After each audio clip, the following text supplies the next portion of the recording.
구독, 좋아요, 댓글은 다음 사연에 큰 힘이 됩니다. 어머니, 괜찮으세요? 아이고, 괜찮다. 늙으면 다 이런 거지 뭐. 올해로 72세인 장미자는 창문 너머로 흐르는 버스의 불빛을 바라보며 한숨을 내쉬었다. 허리의 통증이 다시 시작되는 것 같았다. 얼마 전부터 왼쪽 다리가 저리는 증상도 있었다. 시골 병원에서는 큰 문제가 없다고 했지만 통증은 계속됐다. 전화기 너머로 들려오는 아들 현우의 걱정하는 목소리에 미자는 자신도 모르게 미소를 지었다. 어머니, 그렇게 말씀하지 마세요. 서울 큰 병원에서 한번 제대로 검사 받아보시는 게 어떨까요? 허리 디스크일 수도 있어요. 아이고, 무슨. 괜한 돈 들이지 말자. 건강이 최우선이에요. 이번 주말에 서울 올라오세요. 제가 대학병원에 예약해 놓을게요. 미자는 잠시 망설였다. 서울, 아들이 사는 곳, 자신이 그토록 보고 싶어하는 아들과 손녀가 있는 곳. 하지만 며느리 지연과의 어색한 관계가 떠올랐다. 알았다. 그럼 이번 주말에 올라갈게. 정말요? 다행이에요. 제가 금요일 오후에 병원 예약해 놓을게요. 미자는 전화를 끊고 창밖을 바라보았다. 남편이 사망한 후 홀로 아들을 키우며 평생을 농사지으며 살아온 그녀에게 서울은 여전히 낯선 도시였다. 30년 전 대학 입학한 아들을 따라 몇 번 가봤을 뿐이었다. 금요일 아침 미자는 서울행 버스에 올랐다. 평소보다 깔끔하게 차려입고 시골에서 직접 기른 채소들을 가방 가득 담았다. 도시에서는 이런 신선한 채소를 구하기 어렵다고 생각했다. 3시간 남짓 버스를 타고 서울에 도착했다. 버스터미널에서 내리자 현우가 미자를 기다리고 있었다. 어머니, 잘 오셨어요. 피곤하시죠? 현우가 미자의 가방을 받아들며 물었다. 괜찮다. 버스에서 좀 졸기도 했고. 바로 병원으로 가볼까요? 2시에 예약해 놨어요. 병원에 도착해 진료와 MRI 검사를 마치고 나오니 저녁이 다 되어가고 있었다. 선생님 말씀이 허리 디스크가 의심된다고 하시네요. 다음 주에 결과 보고 치료 방향을 정하자고 하셨어요. 현우가 말했다. 그래, 나이 들면 다 이런 거지 뭐. 미자는 담담하게 대답했지만 속으로는 불안했다. 수술까지 해야 한다면 어떡하지? 어머니, 이제 우리 집에 가요. 지연이랑 서연이도 기다리고 있을 거예요. 현우의 아파트는 깔끔하고 정돈되어 있었다. 33층이라는 높은 곳에 있어 창문 밖으로 서울 시내가 한눈에 내려다 보였다. 어머니, 오셨어요? 지연이 현관에서 맞이했다. 품에는 3살배기 서연이가 안겨 있었다. 그래, 잘 지냈니? 우리 서연이도. 미자는 손녀를 보며 환하게 웃었다. 할머니, 서연이가 미자에게 2 팔을 벌렸다. 미자는 서연이를 안아들고 뽀뽀를 했다. 오랜만에 만나는 손녀의 향기에 가슴이 벅차올랐다. 어머니, 시골에서 농사 지으시느라 고생이 많으세요. 지연이 인사를 건넸다.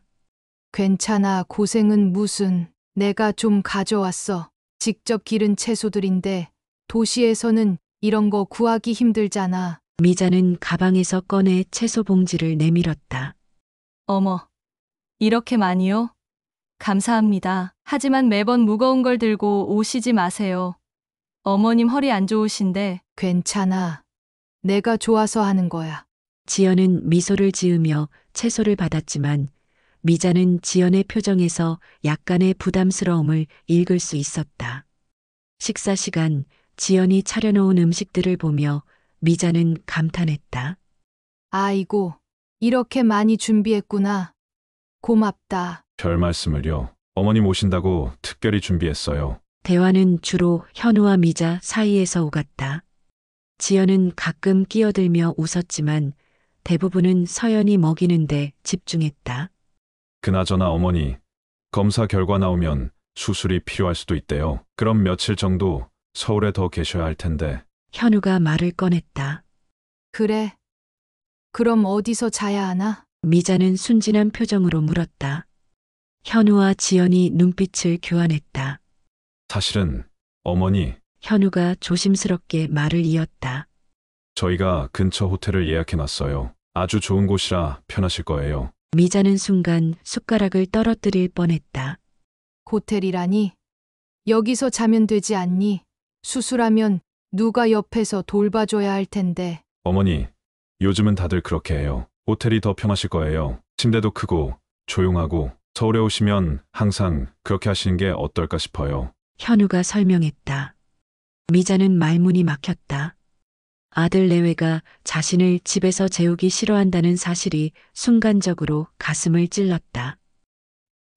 아, 그렇구나. 미자는 겨우 대답했다.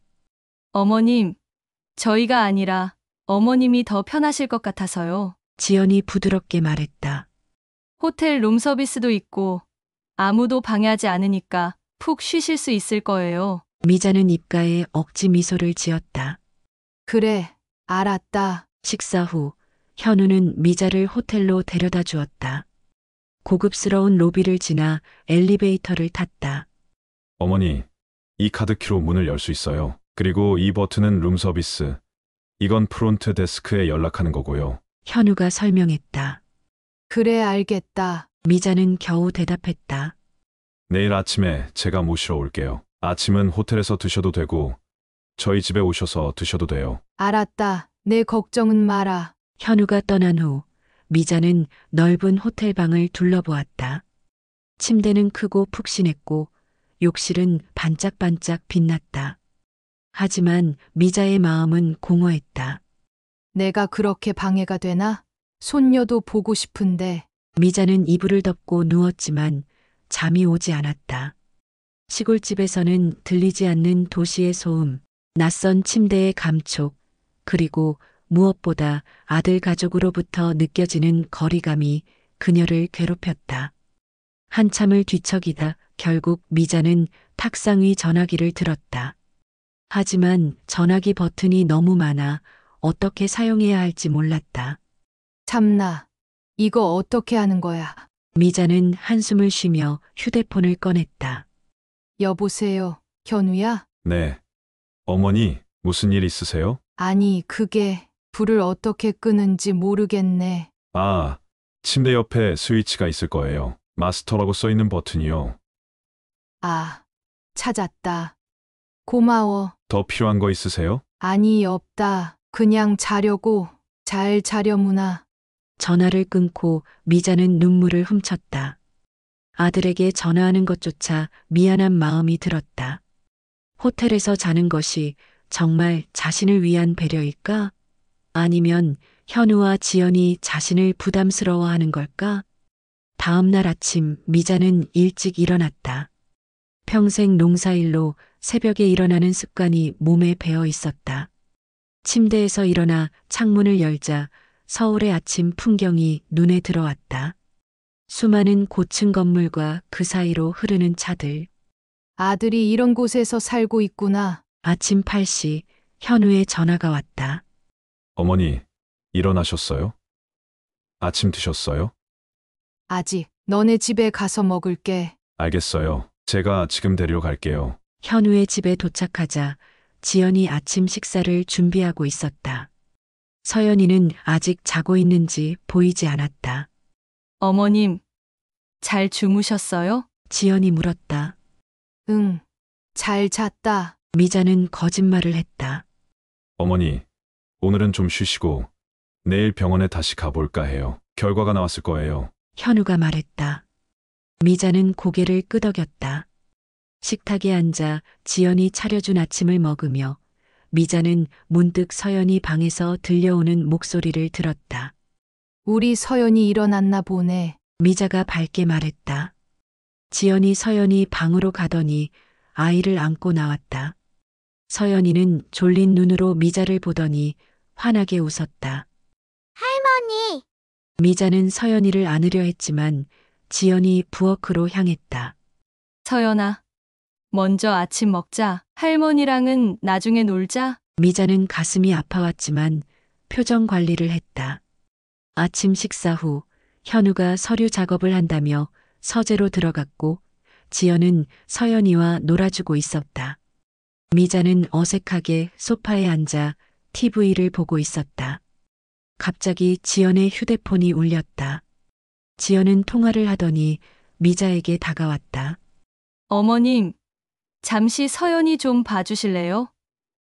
급한 일이 생겨서 그래, 그럼. 미자의 얼굴이 환해졌다. 30분만요? 금방 올게요. 지연이 나가고 미자는 서연이와 즐겁게 놀았다. 손녀의 웃음소리가 집안을 가득 채웠다. 할머니, 이거 뭐야? 서연이가 미자가 가져온 시골 채소 중 하나를 가리키며 물었다. 이건 도라지라고 하는 거야. 할머니가 직접 키운 거란다. 미자는 서연이에게 시골 이야기를 들려주었다. 아이는 눈을 반짝이며 들었다. 1시간이 지나도 지연이 돌아오지 않자 미자는 조금 걱정되기 시작했다. 그때 현우가 서재에서 나왔다. 어머니, 지연이 어디 갔어요? 급한 일이 있다고 나갔는데 벌써 1시간이 넘었네. 현우는 휴대폰으로 지연에게 전화를 걸었다. 여보, 어디야? 알았어. 전화를 끊은 현우는 미자에게 미안한 표정을 지었다. 친구가 급한 일이 있어서요. 조금 더 걸릴 것 같네요. 그래, 괜찮아. 서연이랑 놀고 있으니까. 그러나 미자는 현우의 표정에서 무언가 이상함을 느꼈다. 지연이 정말 친구를 만나러 간 것일까? 오후 2시가 되어서야 지연이 돌아왔다. 얼굴이 상기되어 있었다. 죄송해요. 어머님, 생각보다 오래 걸렸네요. 괜찮다. 서연이랑 잘 놀았어. 지연은 서연이를 데려가 방에서 낮잠을 재웠다. 미자는 현우에게 내일 병원 일정에 대해 물었다. 내일 아침 9시예요. 제가 8시에 호텔로 모시러 갈게요. 알았어. 저녁 식사 후 미자는 다시 호텔로 돌아왔다. 이번에는 혼자서 카드키를 사용해 방으로 들어갔다. 침대에 앉아 생각에 잠겼다. 지연이가 나를 부담스러워하는 게 분명해. 아들도 눈치챘을 텐데. 미자는 깊은 한숨을 내쉬었다. 호텔 방은 너무 조용했고 그 고요함이 그녀의 외로움을 더욱 증폭시켰다. 다음 날 아침 현우와 함께 병원에 도착한 미자는 의사의 진단을 듣게 되었다. 디스크 탈출증이 있네요. 수술이 필요합니다. 빠르면 이번 주 목요일에 수술 가능합니다. 미자는 망설였다. 수술? 그리고 그 후 회복 기간 동안 서울에 있어야 한다는 것. 더욱이 호텔에서 혼자. 어머니, 어떻게 할까요? 현우가 물었다. 미자는 깊게 숨을 들이마셨다. 나 시골에 내려가서 생각해 볼게. 그게 무슨 말씀이세요? 지금 빨리 수술하셔야 하는데. 알아. 하지만 갑자기 결정하긴 어려워. 시골에 가서 정리할 게 있어. 현우는 걱정스러운 표정을 지었지만 더 이상 말하지 않았다. 병원을 나와 현우의 집으로 향하는 차 안에서 미자는 결심을 굳혔다. 오늘 짐을 싸서 내려가야겠다. 집에 도착하자 지연이 맞이했다. 서연이는 어린이집에 갔다고 했다. 어머님, 어떻게 됐어요? 수술해야 한대. 현우가 대답했다. 그래요? 어머님, 걱정 마세요. 좋은 병원이니까 잘 될 거예요. 미자는 약하게 웃었다. 고맙다. 근데 나 오늘 내려갈까 해. 오늘요? 지연이 놀라 물었다. 응. 시골에 정리할 게 있어서. 하지만 어머니, 목요일에 수술이 수술은 좀 미룰게. 내려가서 다시 연락할게. 현우와 지연은 서로 눈빛을 교환했다. 어머니, 무슨 일 있으세요? 현우가 조심스럽게 물었다. 미자는 한숨을 쉬었다. 솔직히 말할게. 나 너네 집에 부담 주기 싫어. 호텔에 있으라는 게 나한테는 너무 서운해. 순간 침묵이 흘렀다. 어머니, 그런 뜻이 아니었어요. 현우가 당황해하며 말했다. 알아. 너네 세대는 그게 당연하다며? 하지만 나는 가족이 아플 때 곁에 있어주는 게 당연하다고 생각했어. 지연이 나서서 말했다. 어머님, 사실은 지연은 현우를 힐끗 보더니 계속했다. 저희 집이 너무 작아서 불편하실까봐 그랬어요. 서연이도 시끄럽고 그래. 나는 작은 집에서 평생 살았어. 시끄러운 것도 괜찮고 손녀 목소리 듣는 게 얼마나 좋은데. 하지만 어머님, 요즘은 정말 다들 그렇게 해요. 저희 친구들도 다 미자는 지연의 말을 끊었다. 그만해. 더 이상 핑계 대지 마. 순간 방안이 얼어붙었다. 어머니, 현우가 미자의 손을 잡으려 했지만 미자는 손을 빼냈다. 난 이제 알겠다. 내가 이곳에서 환영받지 못한다는 걸. 어머니, 그런 게 아니에요. 현우가 급하게 말했다. 현우야, 어제 지연이가 친구 만나러 간 게 아니라는 거 알아. 너 표정 보면 다 알 수 있어. 지연의 얼굴이 창백해졌다. 어머님, 난 바보가 아니야. 너희가 나를 어떻게 생각하는지 이제 확실히 알겠다. 미자는 자리에서 일어나 가방을 들었다. 나 이제 갈게. 짐 다 챙겼으니까 어머니, 제발. 현우가 애원했다. 더 이상 말하지 마. 난 이제 서울에 안 올 거야. 너희도 시골에 오지 마. 어머니, 그렇게 말씀하시면 너무 서운해요. 저희가 잘못했어요. 현우가 미자의 팔을 잡았다. 나 이제 내 마음 정했어. 현우는 무력하게 팔을 내렸다. 어머니, 서연이는요? 할머니가 보고 싶다고 하면 할머니 없다고 해. 나이 어리니까 금방 있겠지. 미자의 눈에서 눈물이 흘렀지만 그녀는 빠르게 닦아냈다. 택시 불러줘. 터미널까지 갈게. 버스 터미널에서 미자는 혼자 서울행 버스표를 환불하고 시골행표를 샀다. 현우는 배웅하지 않았다. 미자가 원치 않는다는 걸 알았기 때문이다. 버스에 올라 창가에 앉은 미자는 서울의 빌딩들이 멀어져 가는 것을 바라보았다. 마음은 무겁고 아팠지만 결심은 확고했다. 내가 평생 고생해서 키운 아들인데 이렇게 끝나다니. 버스가 고속도로에 들어서자 미자는 눈을 감았다. 허리 통증보다 더 아픈 것은 마음이었다. 수술은 시골 병원에서 알아보기로 했다. 비록 서울 병원처럼 좋진 않겠지만 적어도 자신을 진심으로 걱정해주는 동네 의사가 있었다. 전화기가 울렸다. 현우였다. 미자는 전화를 무시했다. 몇 분 후 다시 울렸지만 역시 받지 않았다. 이제 끝이야. 다시는 연락하지 마. 시골집에 도착한 미자는 텅 빈 집을 보며 깊은 한숨을 내쉬었다. 그녀의 삶은 이 작은 집에서 계속될 것이다. 아들과 손녀 없이. 그날 밤 미자는 편지를 썼다. 현우에게. 이 편지가 마지막 연락이다. 어미로서 너에게 실망했다. 내가 그렇게 키운 것이 아닌데 너는 가족보다 체면과 편의를 선택했구나. 호텔에 나를 재우는 것이 배려가 아니라 버림받는 느낌이었다. 나는 이제 혼자 살 것이다. 더 이상 연락하지 마라. 서연이에게는 할머니가 하늘나라에 갔다고 말해주렴. 어미가. 편지를 봉투에 넣고 미자는 창밖을 바라보았다. 그녀의 마음과는 달리 다음 날 아침 미자는 편지를 우체통에 넣었다. 그리고 시골 병원으로 향했다. 새로운 삶이 시작되는 순간이었다. 아들과 손녀 없는 외롭지만 자존심은 지킬 수 있는 삶. 전화기를 꺼내 미자는 현우의 번호를 삭제했다. 눈물이 흘렀지만 그녀는 단호했다. 이게 끝이야. 이제 정말 혼자야. 한 달 후 미자는 허리 수술을 받았다. 시골 병원 의사가 소개해준 도립병원에서였다. 회복 기간 동안 마을 이웃들이 번갈아 가며 그녀를 돌봐주었다. 현우에게서는 여러 번 전화가 왔지만 미자는 모두 무시했다. 편지도 몇 통 왔지만 모두 읽지 않고 불태웠다. 시간이 흐르면서 미자의 허리는 회복되었지만 마음의 상처는 깊어만 갔다. 가끔 서연이의 웃음소리가 그리울 때면 미자는 텃밭으로 나가 흙을 만지며 생각을 달랬다.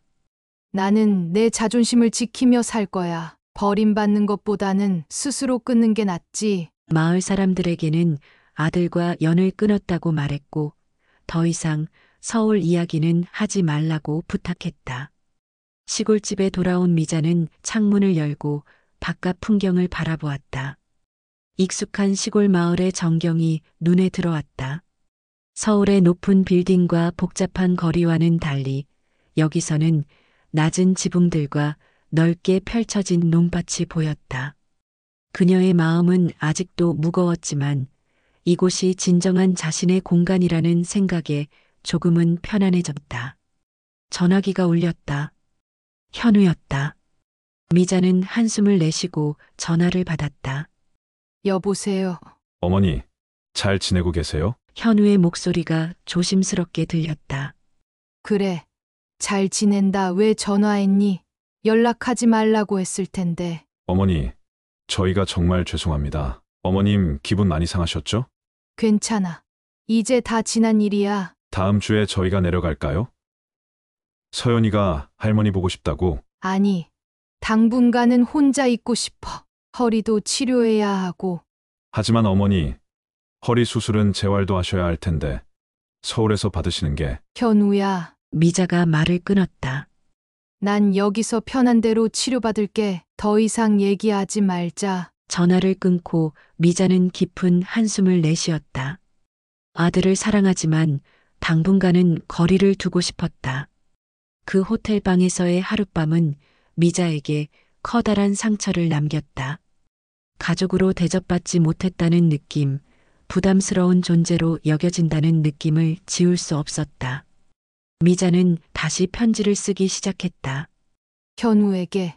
엄마는 내가 호텔에 재우려 했던 그 순간부터 우리 사이에 무언가 깨져버린 것 같구나. 내가 나쁜 의도로 그런 건 아니라는 걸 알지만 엄마 마음은 이해해 주렴. 내가 평생 너를 위해 살았는데 이제 와서 가족이 아닌 것처럼 느껴지니 참 서운하더구나. 당분간은 서로 시간을 갖자. 내 가족끼리 편하게 지내렴. 엄마는 여기서 허리 치료받으면서 생각도 정리할게. 걱정하지 마. 엄마가. 편지를 봉투에 넣고 미자는 창밖을 바라보았다. 매일 아침 일어나 농사일을 하던 텃밭이 눈에 들어왔다. 그곳에서 일하며 아들에게 줄 채소를 가꾸던 기억이 떠올랐다. 이제는 그럴 필요도 없겠지. 6개월이 지났다. 미자는 시골 병원에서 허리 치료를 받으며 조금씩 건강을 회복해 갔다. 현우에게서는 가끔 전화가 왔지만 미자는 짧게 대화를 마무리했다. 서연이 목소리를 들을 때면 가슴이 아팠지만 마음의 상처는 쉽게 아물지 않았다. 생일이 다가왔다. 현우가 전화해서 생일에 내려오겠다고 했지만 미자는 거절했다. 올해는 내 생일 정도는 걱정 안 해도 돼. 난 이웃들이랑 지낼 거야. 어머니, 벌써 반년이 넘었어요. 서연이가 할머니 많이 보고 싶어 해요. 다음에 보자. 아직은 마음의 준비가 안 됐구나. 현우는 한숨을 내쉬었다. 어머니, 정말 죄송합니다. 그때 호텔 이야기만 안 했어도. 그런 게 아니야. 내 마음속에 있는 생각이 그렇게 표출된 거니까 괜찮아. 이해해. 어머니, 더 이상 말하지 말자. 애들이랑 잘 지내. 미자는 전화를 끊고 텃밭으로 나갔다. 이제는 혼자서도 잘 살아갈 수 있다는 것을 스스로에게 증명하고 싶었다. 아들에게 의존하지 않고 독립적으로 살아가는 자신을 만들어가고 있었다. 새로운 이웃들과 친분도 쌓아갔다.